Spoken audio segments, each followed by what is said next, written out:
పర్ఫెక్ట్గా జరుగుతుంది. ఓనర్కు పూర్తి దాని మీద రైట్ ఉంటుంది. అక్కడి నుంచి జరిగే ప్రతి డివిజను సబ్ డివిజన్లన్నీ కూడా దాంట్లో రికార్డ్ అవుతుంటాయి. ఇదే ఆలోచన.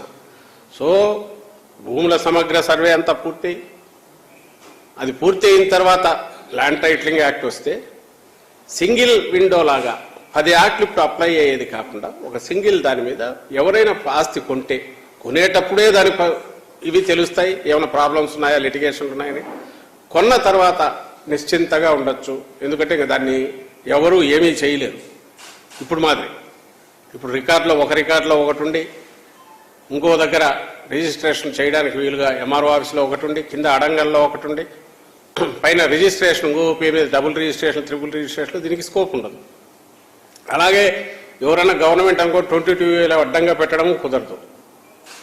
అన్నిటికంటే ముఖ్యంగా ఇన్ కేస్ వన్స్ ఫైనలైజ్ అయినాక ఈ ల్యాండ్ టైటిలింగ్ యాక్ట్ అప్లై అయ్యి గవర్నమెంట్, ఇది గవర్నమెంట్ ఇచ్చే పూచి, ఇప్పుడు ఉండేదానికి గవర్నమెంట్ పూచి లేదు. ఇప్పుడు మనం వెళ్ళి ఉన్నట్టుండి కానీ రికార్డులో సరిగా లేకపోతే ఈ బిల్డింగ్ ఉండేదైనా ఒకడు పోయి సంబంధం లేనివాడు, లేదా మనమే మీరే పత్రికల్లో మీడియాలో రిపోర్ట్ చేస్తున్నాడు, కలెక్టర్ ఆఫీస్ కూడా సర్వే నెంబర్ వేసి కుదవ పెట్టి తనఖా పెట్టి డబ్బులు తీసుకుంటున్నారు, లేదా అమ్మేస్తున్నారు స్థలము. తీరా పోయి చూస్తే కలెక్టర్ ఆఫీస్ అక్కడ. ఎందుకంటే ఇప్పుడు ఇంతకాలం జరుగుతున్నది పేపర్ల మీద ఉండే దాని మీద రికార్డు బిల్డ్ అవుతుంటుంది, యాక్చువల్ గ్రౌండ్ మీద ఇంకోటేదో ఉంటుంది. అలాంటిది దీని ద్వారా గ్రౌండ్ మీద ఏముందనేది తీసుకుని దాని మీద రికార్డు బిల్డ్ చేసి పర్మనెంట్ ఒకసారి చేశాక గవర్నమెంట్ పూచి ఇస్తుంది దానికి. రామకృష్ణారెడ్డి ఇది ల్యాండ్ కొన్నాడు, తనకు సంబంధించిన ల్యాండ్ టైటిలింగ్ యాక్ట్ వచ్చినాక అతను అయితే ఏ కారణాల వల్ల ఫర్దర్ దాని మీద అది కాదు అని తేలితే అది గవర్నమెంట్ రెస్పాన్సిబిలిటీ. అంటే ఇన్ష్యూర్ చేస్తున్నారు, పూచి ఇస్తుంది గవర్నమెంట్, కాంపెన్సేషన్ పే చేయాల్సి వస్తుంది. ఇది ఇంత సేఫ్టీ ఇది ఉంది. ఇది జగన్మోహన్ రెడ్డి గారు ఫీల్ కావడం కాదు, అపోజిషన్గా ఉన్న తెలుగుదేశం పార్టీ పూర్తి దానికి ఆమోద ముద్ర వేసి ఆ రోజు మాట్లాడింది ఇప్పుడు చూపించాం. మరి దానికి ఆ రోజు ఈ బిల్లును సపోర్ట్ చేసి యాక్ట్ తీసుకురావడం చేసిన ఈ తెలుగుదేశం పార్టీ, ఈ చంద్రబాబు నాయుడే ప్రతిపక్ష నాయకుడు, ఆ పార్టీ నాయకుడు, శాసనసభలో ఆ రోజు లేడు కానీ తనే తన నాయకుడు. ఈరోజు ఇది ఎట్లిస్తాడు? ఈ దిగజారుడుతనం దేనికి? ఇంత అబద్ధాలు ఎందుకు ప్రచారం చేస్తున్నాడు? మరి ఒకవేళ నిజంగా తన ల్యాండ్ టైటిలింగ్ యాక్ట్ అనేది అది డేంజరస్ ఇది అనుకుంటే 2019 ఆ బిల్లు పెట్టినప్పుడు ఎందుకు సపోర్ట్ చేశారు? పోనీ ఆ తర్వాత తన జ్ఞానోదయం అయితే దాని మీద ఇమ్మీడియట్ సెంటర్కు పోయింది, 14 డిపార్ట్మెంట్లలో తిరిగింది, డిఫరెంట్ మినిస్ట్రీస్కి వెళ్ళింది, అక్కడి నుంచి సవరణలు వచ్చాయి, సూచనలు వచ్చాయి, వాటిని దీంట్లో ఇంపార్ట్ చేసి తయారు చేసిన యాక్ట్ ఫైనల్గా ప్రెసిడెన్షియల్ అసెంట్ పోయింది. ప్రెసిడెన్షియల్ అసెంట్ వచ్చింది. ఇప్పుడు అది ఓన్లీ గెజిట్ పాస్ అయింది. దాని తర్వాత ఫర్దర్ ఇంప్లిమెంటేషన్లో లేదు, దానికి ప్రొసీజరల్ ఇవి తయారు కాలేదు, గైడ్ లైన్స్ తయారు కాలేదు, బేర్ యాక్ట్ మాత్రం గెజిట్లో వచ్చింది అంతే. దీనివల్ల దీని తర్వాత తయారు దాంట్లో ఇంప్లిమెంటేషన్కి సంబంధించి ఇంకా చాలా జరగాలి. అసలు దానికి ముందు అవసరమైన సమగ్ర సర్వే పూర్తి కావాలి. నిజంగా ఏ గవర్నమెంట్ అయినా దీనికి పూర్తిగా చిత్తశుద్ధి లేని వాళ్ళైతే ల్యాండ్ టైటిలింగ్ యాక్ట్ ఒకటి చేసేసి, ఎందుకంటే నీతి ఆయోగ్ కూడా ప్రపోజ్ చేసింది, సెంట్రల్ గవర్నమెంట్ అంటే ఇప్పుడు చంద్రబాబు నాయుడు ఎవరితో అయితే పొత్తు పెట్టుకున్నాడో ఆ బీజేపీ సపోర్ట్ చేసింది, బీజేపీ రాష్ట్రాలు ఇది చేసాయి, లేదా మిగిలిన నీతి ఆయోగ్ అక్కడి నుంచి చాలా యాక్టివ్గా దాన్ని పర్సూ చేస్తూ స్టేట్స్కి రాసాయి. వాళ్ళందరూ ఇప్పుడు వీళ్ళ కూటమిలో ఉన్న బీజేపీతో, నరేంద్ర మోడీతో కానీ, కూటమి ఆయనతో అమిత్ షాతో కానీ, ఇంకోటితో కానీ ల్యాండ్ టైటిలింగ్ యాక్ట్ అది చెత్తదని ఒక మాట చెప్పించమనేది. దానికి అడ్వర్టైజ్మెంట్ ఎందుకు? కోట్లు ఖర్చు పెట్టి ఎవడైనా ఎన్నికల దగ్గర వస్తే ఏం యాడ్స్ ఇస్తారండి? నువ్వేం చేస్తావో ఇచ్చుకుంటాడు. ఇన్ని కోట్లు ఖర్చు పెట్టి ఒక అబద్ధాన్ని నిజం చేయాలని చెప్పి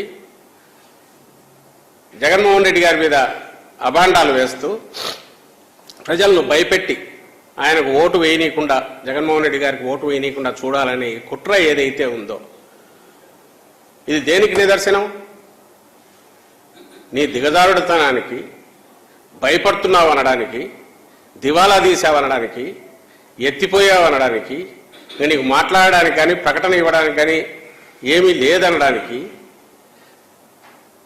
శవం కదా పోతున్నప్పుడు దింపుడు కళ్ళ మాసంటారు, అంటే అది ట్రెడిషన్, దింపి అక్కడ వెయిట్ చేస్తే ఒకవేళ లాస్ట్ ఛాన్స్ ఉంటుందేమని. ఎప్పుడు జరగలేదు, జరగదు కూడా. కానీ అది నడుస్తుంది ఆచారం. అట్లా నీ శవం ఊరేగింపు ఏదైతే ఉందో దాంట్లో ఆఖరణ దింపుడు కళ్ళెం ఆశలాగా అడ్డంగా అసహ్యంగా ఓ రాజకీయ పార్టీ కాదు, సివిలైజ్డ్ నాగరికమైన సమాజంలో ఉండే ఒక వ్యక్తి కూడా ఎవడు చేయకూడని దిగజారుడు నీచమైన పైశాచికమైన పని చంద్రబాబు ఈ కోట్లు ఖర్చు పెట్టి చేశాడు. ఈరోజు నువ్వు వస్తే పొడుస్తాననిందో లేకపోతే నువ్వు గతంలో చేసిందో చెప్తూ ఎందుకు యాడ్స్ ఇచ్చుకోలేకపోయావు చంద్రబాబు? ఈ అడ్డగోల అబద్ధాలను ఎందుకు దీని మీద పడేసావు? దీనికోసం కోట్లు ఎందుకు ఖర్చు పెడుతున్నావు? అంటే చెప్పుకోవడానికి ఏమీ లేదు. రేపు చేస్తాననేది ఎవరు నమ్మరు, నీకు తెలుసు, నువ్వే నమ్మట్లే.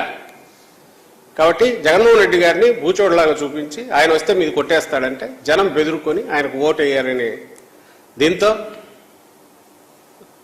దుష్ట పన్నాగంతో విషపూరితమైన ఆలోచనతో ఈ పని చేశాం. మళ్ళీ అడుగుతున్నాం, ఎందుకు ఆ రోజు ఆ బిల్లుకు సపోర్ట్ చేశావు? మొన్న అడిగాము కానీ సంజాయిషి లేదు, దానికి ఎక్స్ప్లెనేషన్ ఇవ్వాలా.